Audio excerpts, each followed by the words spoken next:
Bienvenidos a los seminarios internacionales de fronteras de ciencia de los materiales. Hoy vamos a abordar un tema un poco distinto a los habituales en estos seminarios y es algo muy relacionado con el propio ser humano. Si uno piensa la cantidad de neuronas que dedicamos al proceso de visión, nos podemos quedar realmente sorprendidos porque prácticamente el 70% de nuestro cerebro está involucrado en procesos relacionados con la visión, el análisis de imagen y la utilización de estos datos. Si partimos de esta premisa, pues es fácil entender la importancia de los materiales en mejorar, optimizar o dar visión a aquellos que no la tienen. Hoy tenemos con nosotros a Susana Marcos, es del Instituto de Óptica del Consejo Superior de Investigaciones Científicas, en concreto del Laboratorio de Óptica Visual y Videofotónica, y nos va a hablar de las propiedades biomecánicas de la córnea a partir de deformaciones de la córnea. En estos momentos es directora de Large, no sé muy bien lo que quiere decir, no soy capaz de traducirlo. Bueno, miembro del Consejo de Dirección. Consejo de Dirección, vale. De la Sociedad de Óptica de Estados Unidos. De 2008 a 2012 ha sido directora del Instituto de Óptica, al cual pertenece. 2005 y 2006 fue profesora senior, investigación senior en este mismo instituto, y su vida realmente empezó ligada a este instituto en 1999, como podéis ver. Anteriormente había realizado su tesis en física en la Universidad de Salamanca, centro de reconocido prestigio dentro de la óptica en España y en el ámbito internacional, y posteriormente, en los años 97 a 99, pues tuvo una beca Fulbright para una estancia en la Universidad de Harvard, que también, como sabéis, es uno de los sitios de referencia internacionales. Sus líneas de investigación y trabajo se centran en la óptica visual, en la imagen, en el ocular biomechanics y en new ocular corrections. Como podéis ver, es un campo apasionante, extraordinariamente interesante, en el cual se hibrida la física, los materiales y la anatomía, la biología del ojo. Así que yo no os robo más tiempo, os dejo ya con Susana. Muchas gracias por estar aquí, bienvenida, y el tiempo es tuyo. Muchas gracias. José Luis. Le he preguntado a José Luis cuál sería el mejor idioma de la charla, y me ha dicho que no importa. En vista de la grabación, pues creo que hablar en inglés a vosotros probablemente nos importe, y a lo mejor a la difusión del evento ayuda. So it's really a pleasure to be here. I really appreciate the invitation from José Luis, also from Fram, who also had the opportunity to visit us. And I will be talking about corneal biomechanics, and we will be thinking about the cornea as a biomaterial, although for us it's mostly an optical element. I will be using imaging, and these are techniques that we developed in our lab. So we use imaging to understand the cornea, to understand the ocular elements of the eye, and to put it in better context, as I said, the eye is an optical system. The eye projects images of the outside world onto the retina, and we're interested in the optical structure and geometry of the cornea. So this shape of the cornea actually leads to the optical properties of the cornea, what we mean by optical aberration. So the imperfections of the optical system of the eye are to a large extent produced by irregularities or the shape of the cornea, and also the crystalline lens, but I won't be talking about the crystalline lens today. So this optical structure determines the quality of the images that are projected on the retina. But of course, vision doesn't end there. This is just the first step into the optical process. However, the quality of the images projected on the retina have a large impact on the visual quality. We are ultimately interested in improving the visual function of a patient, right? Someone that had a problem in the cornea and that the cornea is replaced, or the cornea is corrected by a contact lens. We are affecting the geometry of the structures, and that has an impact on vision. And clinicians and optometrists and visual scientists in general, their goal is to improve visual function. But this we can only achieve by manipulating the optical structures. And today I will be talking about the cornea, and I will be giving also some examples on how we can make use of the understanding of the corneal biomechanical response through improved vision. Our lab has produced several techniques that allow quantitative imaging of the eye. So what you're looking at there is images that are obtained with a system that we developed in our lab, which is optical coherence tomography, provided with quantitative tools so that we can produce for the first time fully quantitative images of the eye. So basically, it's not only like nice images, all the dimensions that you see there are quantitative. And what you see there is a quantitative image of the cornea. As I said, I'm not addressing today the crystalline lens or intraocular lenses, but that's another major field in our laboratory. And what you see here is also the crystalline lens.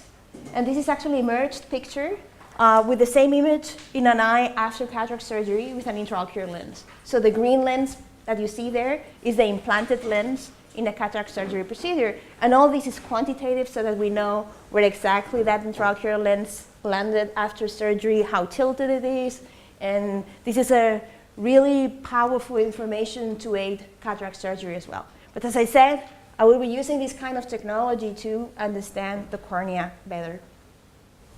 So I've been talking about the cornea and as an optical system.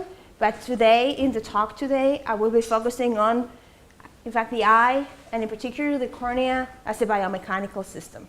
We talked about the cornea, which is like this lens in front of the eye. Then there is the iris, there is a crystalline lens, and these project images on the retina. Well, not only the cornea is a biomechanical element in the eye.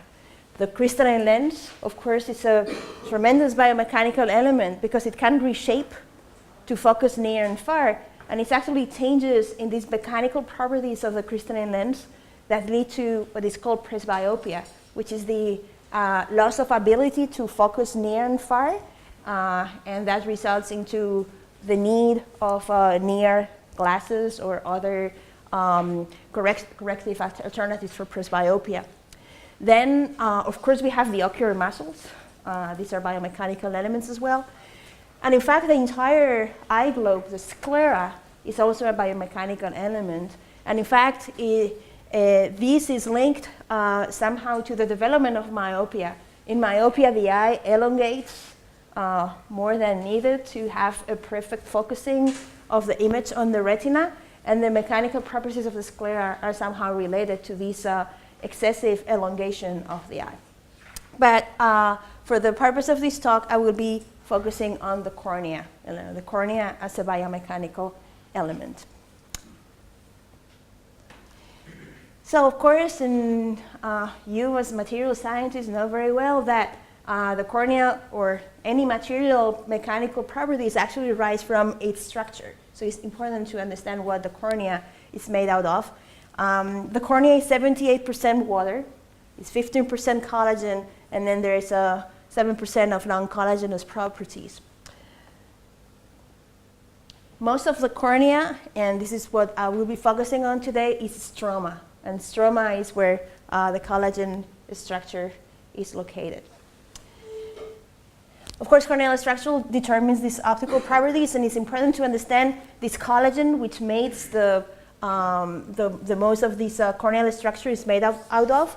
Collagen is made out of collagen fibers that are composed by collagen fibrils, and the collagen fibrils are composed by corneal molecules that are triple helices.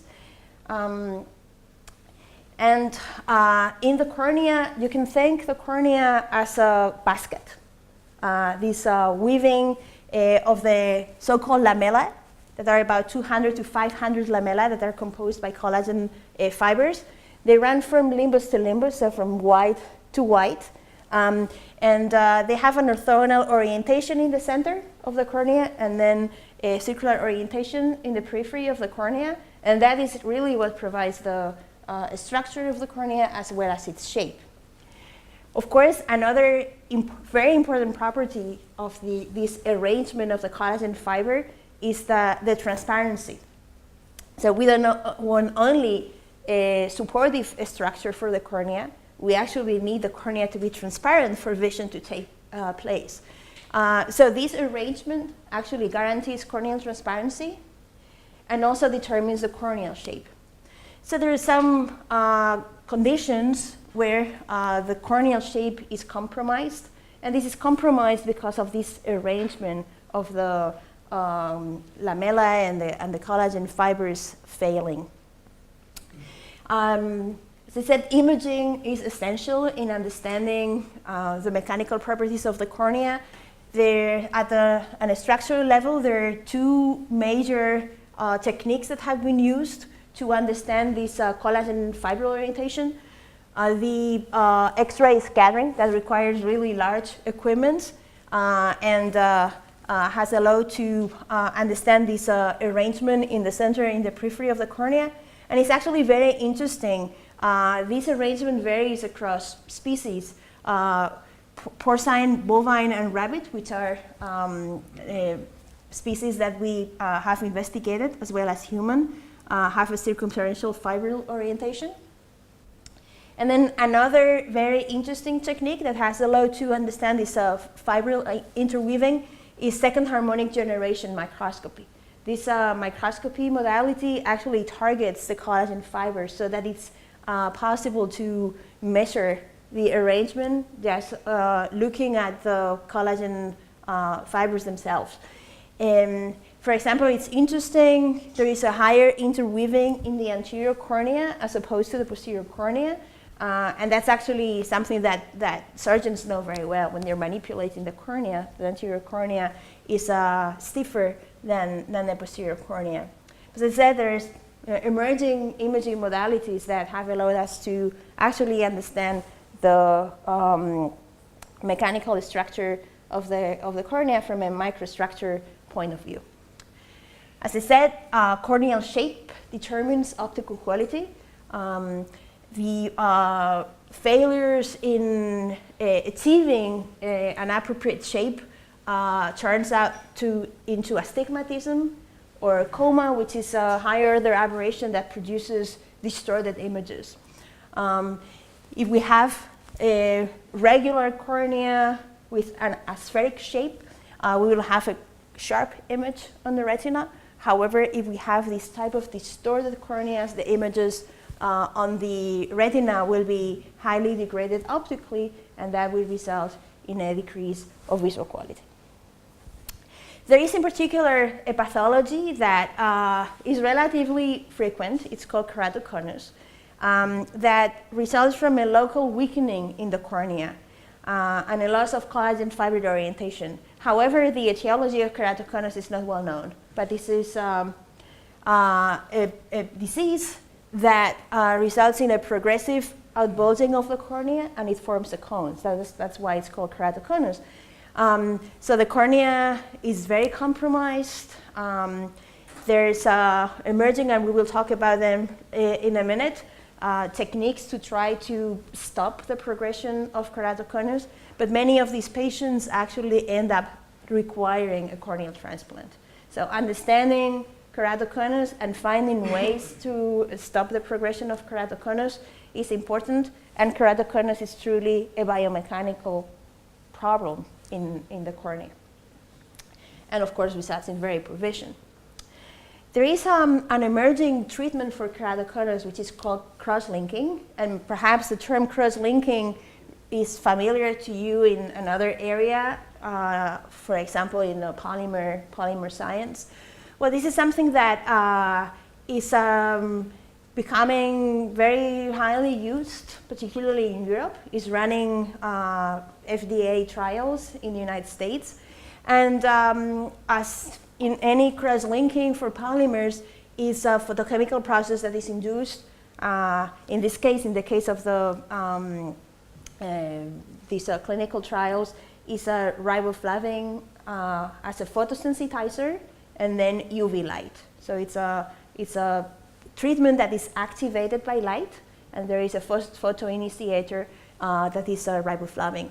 We're actually involved now in another studies in collaboration with Irene Kotivar's lab in Wellman Center in Harvard, where the photosensitizer is another compound. It's a rose bengal, and it's excited by green light. But it's basically a photochemical process that appears to induce the formation of collagen bonds between collagen fibrils. And that will eventually lead to a stiffening of the cornea tissue, and therefore stopping the progression of keratoconus. This is a very crude illustration of what cross-linking does. These are excised corneas from a porcine eye. It's taken out of the eye. Number one would be a non-treated cornea. Number two would be a cornea just treated with a photosensitizer, but not UV light. And then three, receiving the entire treatment. So what you see just very qualitatively is the third, the treated cornea with riboflavin and UV light is stiff, and the other ones have really lost stiffness. There's several treatments that the cornea can receive, primarily to treat refractive errors. Some of them are probably very familiar to you, are LASIK and PRK. So these are techniques where the cornea is reshaped by the use of a laser. It's basically like a sculpted. In a sense, there are some mechanical responses that are important. When you are reshaping the cornea, you are leaving a thinner cornea, and the intraocular pressure can produce a bulging of the cornea if the cornea is left too thin. So LASIK and PRK, very popular treatments for refractive errors, and biomechanical response potentially being important. There is another treatment that can be used for treatment of refractive errors, but it's primarily used now in several countries to also produce some or provide some support to a keratoconic cornea, which are intrastromal ring segments. These consist on normally PMMA segments of a triangular shape or hexagonal shape that are implanted in the periphery of the cornea, and that they produce like kind of a scaffolding to the cornea, and also flattened the central area of the cornea or make it more regular. And this is why they're used in keratoconus treatment, just to try to make the cornea flattened. However, the surgical outcomes are very difficult to predict, and as you may imagine, it's highly dependent on the mechanical response of the cornea. So these areas, and particularly the second one, are areas where a good understanding of the mechanical properties of the cornea is going to be very helpful, because it's going to help us predicting the outcomes, or will help us to really guide the treatment. For example, try to select which are the proper dimensions of this ring to be implanted to produce the desired effect on the cornea. So just going more specifically into corneal biomechanics, the mechanical response of the cornea depends on the collagen structure, of course, and also the cellular matrix. We can analyze the static properties. Elasticity would be the immediate reformation response to stress, or hyperelasticity if we go into large deformations, and also dynamic properties where we look at the time dependency of these parameters. Viscoelasticity, that is thought to believe to result primarily from molecular rearrangement. This is simple mechanics for you. We use the Young modulus in static testing, and also a time dependency term for dynamic testing. Of course, we do stress strain, very standard test for Young modulus retrieval, and also we can compute or estimate the relaxation time constant and retardation time constant of the cornea by looking at deformation versus time, or force versus time. So how we actually deal with measurements of the biomechanical response for the cornea? Well, most of the measurements so far in the literature are ex vivo, and they depend on geometrical measurements of deformation. So the most standard, and until very recently, the only available data of the corneal mechanical parameters were from one-dimensional extensiometry. Okay, so something like that. We take a strip of the cornea, and then we do a stress strain measurements in extensiometry measurements. More recently, and we have contributed to some of these techniques, two-dimensional extensiometry has been used, either mounting the cornea in an artificial chamber and then increasing intraocular pressure and looking at the deformation of the cornea. This can also be done with the entire eye, where the cornea is not cut, but it's attached to the limbus of the sclera. And also there is another technique that we developed where we mount flaps of the cornea into a chamber like this, and we increase intraocular pressure. So this way we are looking at different layers of the cornea. To measure deformation, we use imaging techniques so that they can provide us images like this one, images of the shape, or we can also use laser ray tracing, by which we can look at the changes in curvature of the flap, for example. This is just an example of our inflation models where either the cornea or the whole eye are mounted in a chamber with a temperature and humidity sensor and a pressure transducer that allows us monitoring and changing the intraocular pressure within the eye. There is a pressure system, which is basically a pumping needle motorized that allows increasing the intraocular pressure or decreasing the intraocular pressure. And we can do, like an increased intraocular pressure from physiological conditions into a much higher pressure, and then come down. And simultaneously and synchronized with the capture, we can produce images of the cornea and look at changes in the curvature, changes in the thickness of the cornea, and we can have graphs like this one where we're looking at the changes in thickness of the cornea as a function of the intraocular pressure change. And in this case here, we were looking at corneas that were normal corneas, porcine corneas, and then cross-linked corneas. So basically corneas that apparently had stiffened, and this is very consistent with what we observe in terms of thickness changes, where the stiffer cornea, the treated cornea, changes less than the untreated cornea. And very similar for example, the change in the posterior corneal curvature, where again the treated cornea, stiffer cornea, changes much less than the untreated cornea. You can create stress strain curves and look at the Young modulus, and there are also changes that occur that depend on timing. It's not the same looking at the cornea just excised from the eye than looking at it 24 hours later because of hydration changes.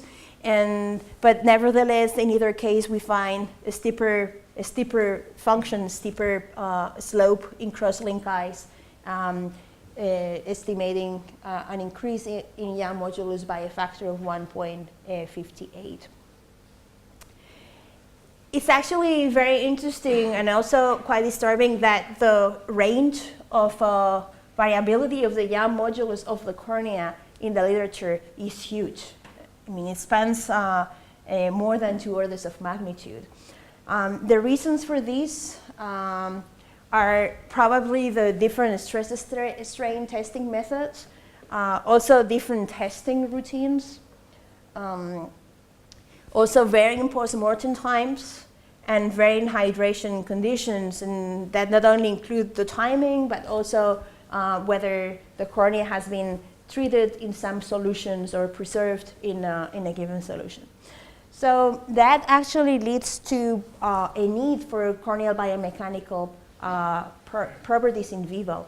First, because in vitro tissue does not behave the same as the in vivo tissue, and also because really what the clinician needs is to understand the biomechanical properties of a patient and apply a given treatment to one patient. So we really need to know the biomechanical properties at the individual level.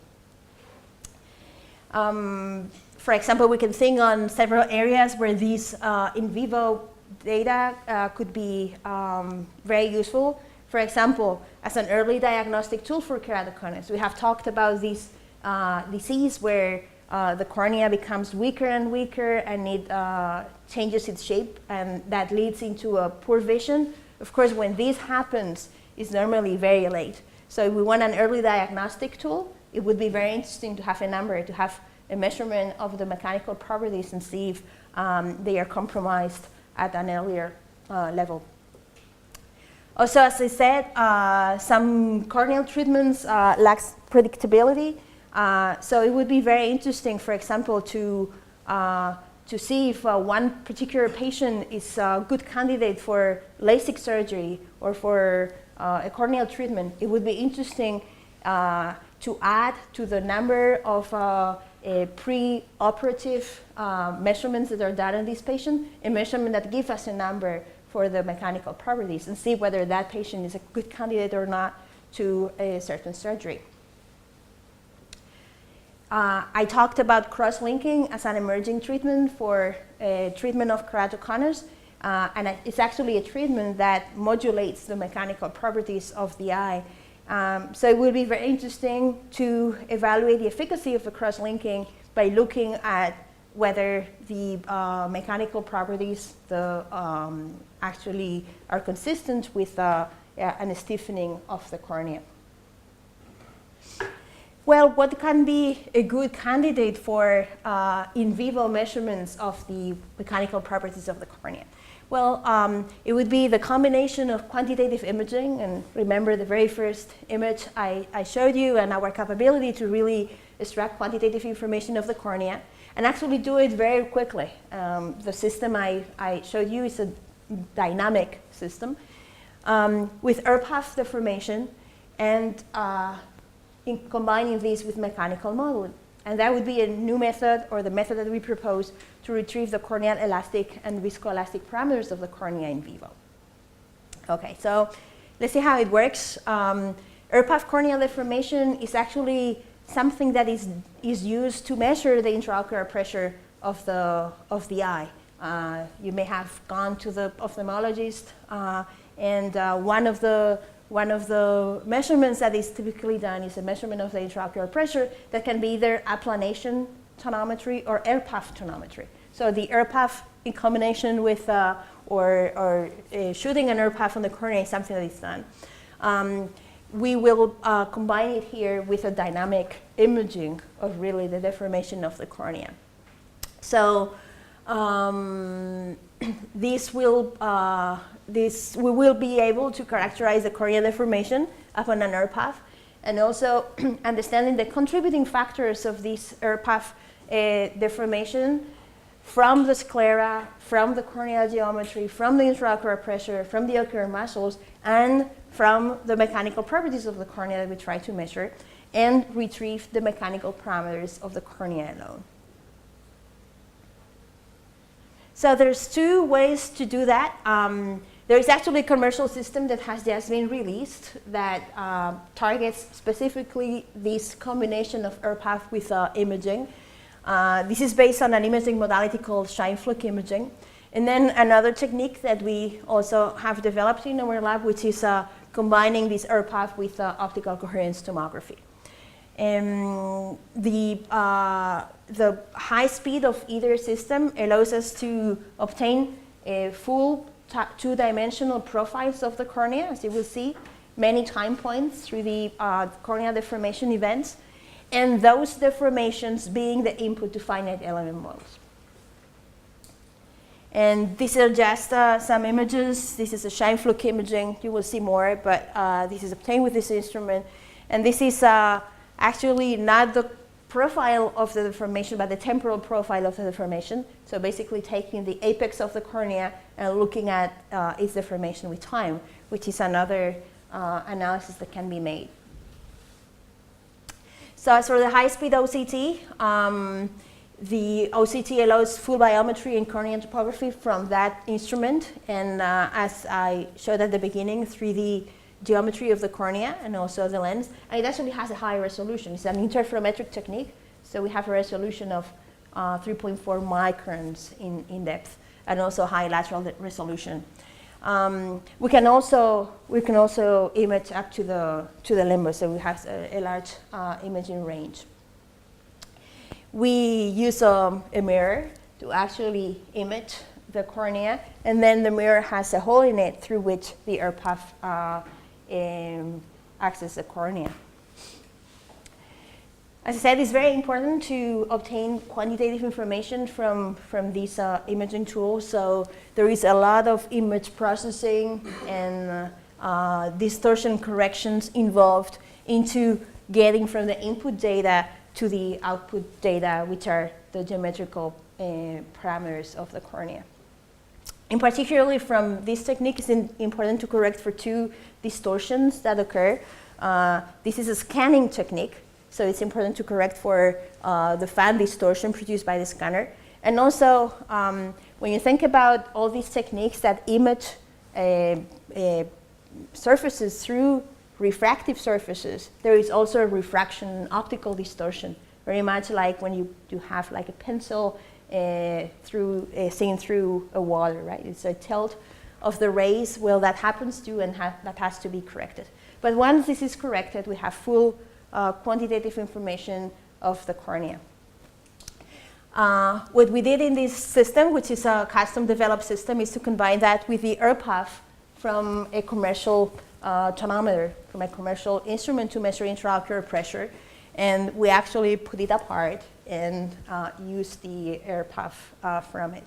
These are just some specifications on the system, the actual range of 7 millimeters, the acquisition rates that are important, 740 kilohertz for A scans, which are just the image of a point, normally the apex of the cornea. And these are the profiles, what we call B scans, that we have a range of 50 millimeters, this resolution of 0.17 millimeters in lateral resolution, and an acquisition rate of 66 hertz. The ERPAF is 20 milliseconds, and it has a Gaussian profile, and I will give you some details on how we characterize the ERPAF. This is interesting, is the corneal deformation imaging. This is a virgin cornea. This is a cornea after riboflavin, which we see it deforms more. And then after cross-linking, what you see is that anterior cornea doesn't reach to the yellow line, which was the deformation in the normal cornea. So with cross-linking, that stiffens the cornea, we find a less deformation, which is consistent to the stiffening produced by cross-linking. The other system is based on Scheinflug imaging. Scheinflug is a technique where a slit of light is projected on the eye. And there is actually a trick plate here, which is the CCD camera, or the image plane, is not perpendicular to the optical axis of the instrument, as is in any optical instrument, but it's tilted. So what we found with that is images with a high depth of focus. Although they suffer from optical distortion correction, and also the particular geometry of the system produces geometrical distortion. And again, this has to be corrected for that to be quantitatively analyzed. This is an example of the deformation of the cornea, again combining an ERPAF with imaging acquisition. In this case, it's a Scheimpflug imaging. It's actually very striking to see how the cornea deforms during this ERPAF event. But this is what happens to your cornea when you go and have an intraocular pressure measure taken. Okay. These are just some other acquisitions, in this case for OCT. Here I'm merging the undeformed cornea to the maximally deformed cornea in 3 cases. This is the same eye before, a virgin eye, and then after application of riboflavin, and after application of cross-linking. On the top there are the profiles. Here they're the one dynamic deformation. What you see again after cross-linking, there is a much less deformation. It's very interesting that the procedure also produces a thinning, which is a transitorial, but it's a thinning of the cornea, and still we find less deformation. There are many quantitative deformation parameters that we can obtain from these patterns, either the temporal deformation of the apex of the cornea or a spatial deformation of the cornea. We analyze up to 13 different parameters, but I will be focusing on two of them. The temporal profile, we are looking at the temporal symmetry factor. So basically, the relationship between the time to maximum deformation and then the time after maximum deformation. And then in spacer profile, the peak to peak. So at the maximum deformation, the distance between the 2 shoulders. And we performed experiments to test the contribution of different factors to this corneal deformation as a function of intraocular pressure. This is something that you can do in eyes in vitro. You can run the experiment at different intraocular pressures. Also comparing globes versus buttons to understand what's the role of the sclera. Cross-linking as a good model for having different degrees of stiffening in the cornea, and also comparisons of in vivo and ex vivo. In particular, these are the experiments. We ran experiments ex vivo in porcine eyes as a function of intraocular pressure, cross-linking, and then button versus entire eye. We also performed experiments in vivo and ex vivo in chickens, both virgin and cross-linking. So these were the same animals in vivo, and then after enucleation of the eye. And then in humans, of course, this was not the same samples, but we ran in vivo virgin eyes and keratoconic patients, and also ex vivo virgin eyes from human donors from an eye bank. Again, we use this automatic pressure system to change the intraocular pressure, and this was our setting for the experiments. And the cross-linking treatment, we did the standard treatment, which consists on removing the very thin first layer of the cornea, which is the epithelium, and then applying riboflavin, and then applying UV light. And the treatment takes about an hour. This is the standard clinical treatment. These are examples on porcine eyes, looking at the temporal profile and the spatial profile, how the apex indentation changes with time. These are temporal profiles, and on the right there are spatial profiles. What we see is that the deformation is very sensitive to intraocular pressure. As you may expect, higher intraocular pressure reduces the corneal deformation. Okay. Also, the peak-to-peak changes. It becomes narrower as the intraocular pressure increases. The effect of cross-linking, again, temporal profiles and peak-to-peak distance. So what we found is a smaller deformation after cross-linking, but also there is a change in the temporal profile. It looks like after cross-linking, the curve is more symmetric, and also the deformation starts later than in the virgin corneas or after riboflavin treatment. Also, the peak-to-peak distance, particularly for higher intraocular pressures, is higher, which results in a steeper slope in those curves after cross-linking. When we look at what happens when the sclera is present, in other words, when we measure the cornea attached to an artificial chamber versus when we measure the entire eye, there is a higher and faster deformation in cool globes than in corneal buttons, but in general, the contribution of the sclera is not very important, in keeping with the sclera being much more rigid than the cornea.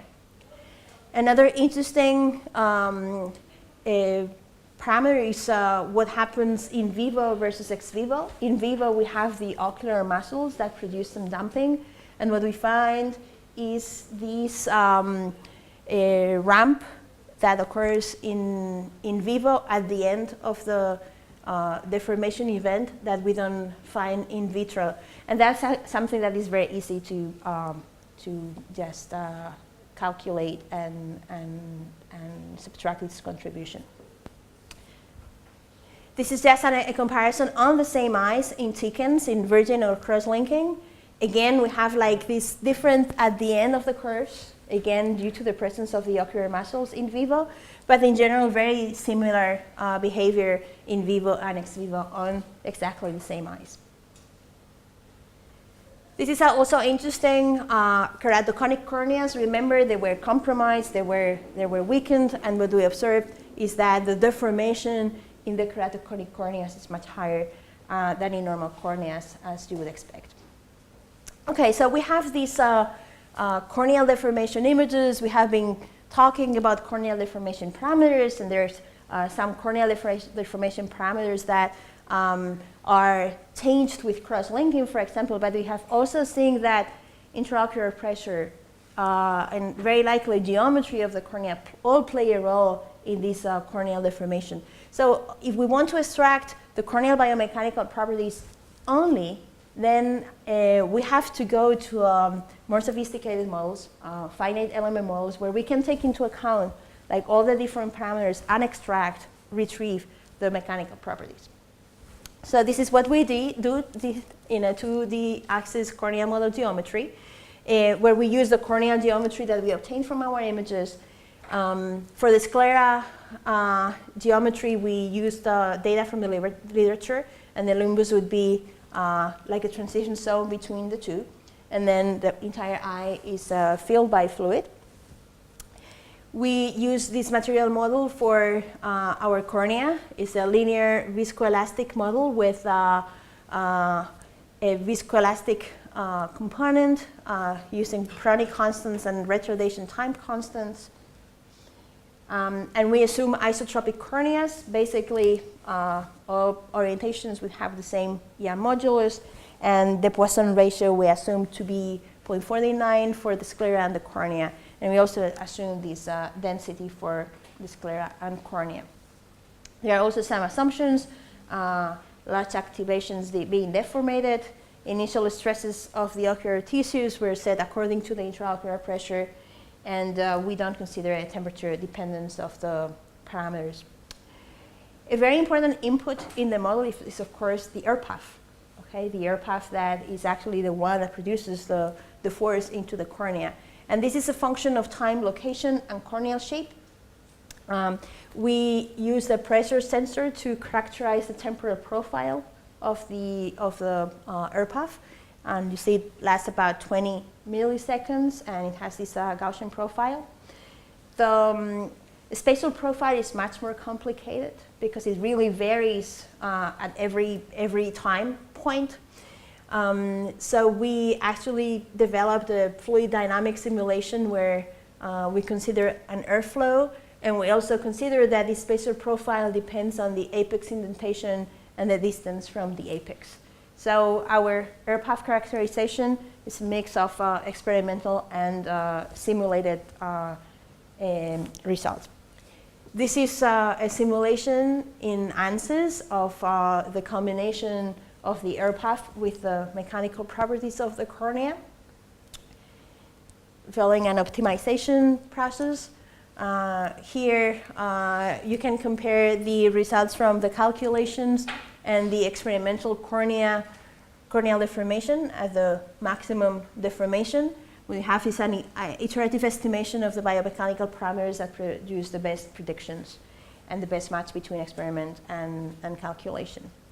What you see here is the experimental versus simulated data, in particular the effect of IOP. So this is a cross-link cornea, the peak cornea. These are the retrieved parameters in terms of the Young modulus and the viscoelastic constants. And we see that there is a really good correspondence between the model and the experimental data. And it's also interesting that with the same properties, we are actually able to simulate the performance at every intraocular pressure. Also, the same properties provide very good agreement in the spatial profile curves, as you see there, both the experiment and the simulation as well. We went on and actually did the same thing for in vivo and ex vivo human eyes. So this is the virgin human cornea. Again, yeah, modulus and viscoelastic constants here in the downside part of the slide. And again, a pretty good correspondence ex vivo and in vivo. In vivo, of course, we had to take into account the damping of the ocular muscles. And again, a good correspondence both in the temporal profile and in the spatial profile. We perform a sensitivity analysis to actually understand what are the relative contributions of different parameters into this corneal deformation. As suggested by the experimental studies that I had shown, IOP is a major contributor here. We calculated within the change in the physiological range of each of the parameters, which would be the change in the peak-to-peak distance and the apex indentation. So what we found is that the IOP is one of the major contributors actually to corneal deformation, followed by the Young modulus, but also, of course, stiffness, thickness plays a role. So thinner corneas, of course, would deform more. So it's important to have powerful optimization routines to separate accurately the influence of the mechanical parameters and the other geometrical parameters that we have information about. The only open parameter is intraocular pressure, which any clinical measurement of intraocular pressure at this point actually has assumptions on what the corneal mechanical properties would be. So intraocular pressure for in vivo measurements is probably something that has to be inside the optimization as well. Where can we use these technologies for? Of course, keratoconus is the obvious target. And how can we further advance into this technology? Well, keratoconus is a highly asymmetric condition. It produces asymmetries in the cornea. So it's very likely that you have to move from 2D to 3D measurements and finite element model analysis, requiring therefore more complex models of keratoconus for that being applicable for diagnosis. Something that is actually not future is present. We have already applied finite element modeling of the cornea to increase the predictability of these intraocular corneal ring segments. This is an experimental image with our OCT technology of an eye. This is only half of the cornea. an eye implanted with intraocular rings of a triangular section, and this is the result of our finite element modeling simulation of such a condition. Cross-linking is just starting as a treatment technique. There is a lot of room for improvement, and I think these monitoring technologies will help a lot into improving the cross-linking protocols. And as I said, we're working on UV riboflavin cross-linking as well as green light rose Bengal cross-linking. And another technology that we are working on in collaboration with Andy Yoon's lab in Harvard is the use of these finite element simulations on OCT vibrography. In this case, it's not a nerve path that produces a corneal deformation, but actually sound waves that produce much finer scale deformation patterns in the cornea. And we're applying these same concepts into the simulation of this technology. So in conclusion, quantitative anterior segment imaging, and we've looked at Scheimpflug and OCT imaging, allows accurate measurements of corneal shape if appropriately corrected for distortions. ERPAF corneal deformation dynamics is influenced by geometry, particularly IOP, but is dominated by the cornea. ERPAF corneal deformation is sensitive to cross-linking and keratoconus, and finite element models allows isolating the corneal biomechanical properties from corneal deformation measurements. I would just like to end up by acknowledging our sources of funding, particularly the Ministerio and the Spanish government, an European Research Advanced Grant, also prior to that, a European Young Investigator Award, and also Oculus Ophthalmic Diagnostic has provided us access to their system. And last but not least, I would like to acknowledge my group of research, the Visual Optics and Biophotonics Lab at the Institute of Optics, particularly Sabine Kling, who's been the leading author of many of the studies I presented today, but also Carlos Darnosoro, Daniel Pascual, Pablo Perez Merino, and Nander Pekesi, who have all been involved in the mechanical understanding of the cornea, and also our collaborators in Copernicus University and the Fundación Jiménez Díaz here in Madrid, who are our long-term clinical collaborators and from where we actually have access to patients with these conditions. You can follow us on Twitter, where you will have like very active access to our activities, as well as in our website, where all these publications I showed are there to be downloaded. And thank you again for the invitation, and pleasure to have been here. Thank you. Thank you very much, Susana. Muchas gracias. We have time for some questions, if you want. Excuse me. We have switch on.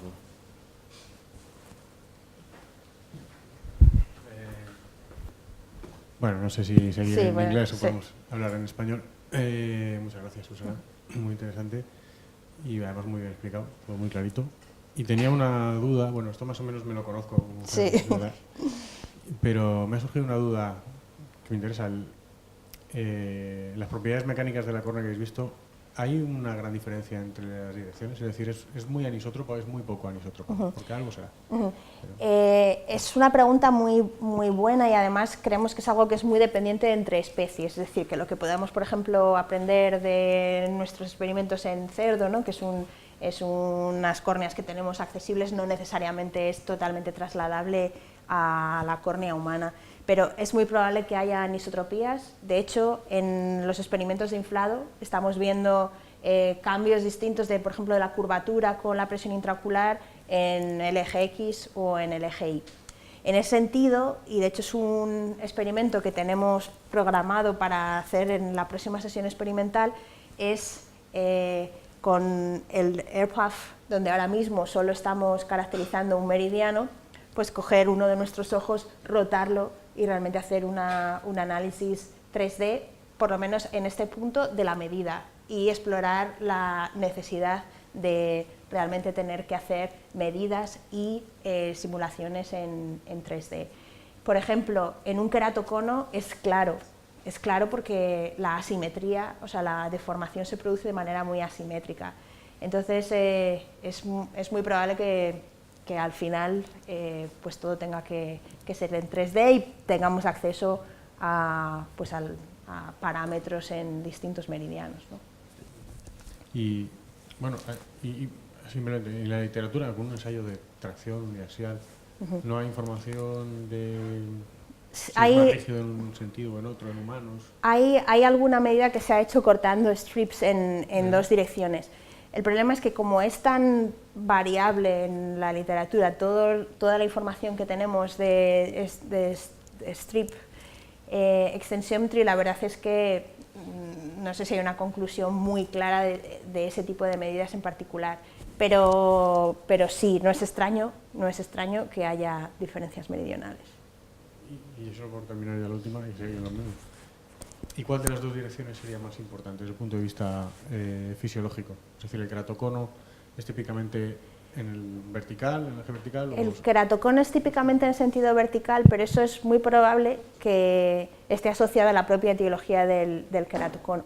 En el mundo clínico, no sé con qué grado de evidencia, pero para la mayor parte de los clínicos muy convincente, el queratocono está muy asociado a, supongo que no en todo el mundo, y que habrá candidatos